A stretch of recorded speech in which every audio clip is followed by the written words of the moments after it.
श्री नवदुर्गा परिक्रमेतील तिसरी दुर्गा म्हणजे आई पद्मावती देवी. तर चला दाखवते. कोल्हापुरातील जयप्रभा स्टुडिओ परिसरात आई पद्मावती देवीचं मंदिर आहे. शेंदूर लावलेली चित्ताकर्षक मूर्ती या ठिकाणी आपणास पाहायला मिळते. पद्मंबिका, पद्मा, पद्मालया अशा नावाने प्रसिद्ध असणारी ही दुर्गा.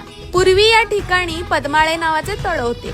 या ठिकाणी भक्त प्रल्हादाने घोर तपश्चर्या करून नृसिंहास प्रसन्न करून पितृदोहाचे पाप नष्ट केले.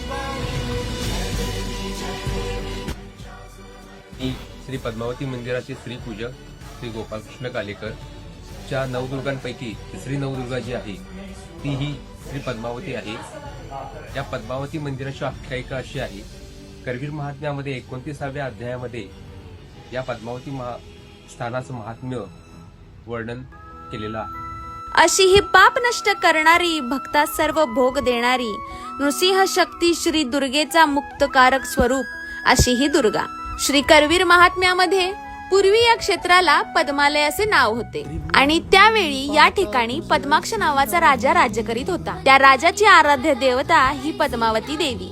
तर पाहायला विसरू नका नवदुर्गा परिक्रमेचा चौथा पार्ट पुढील भागात.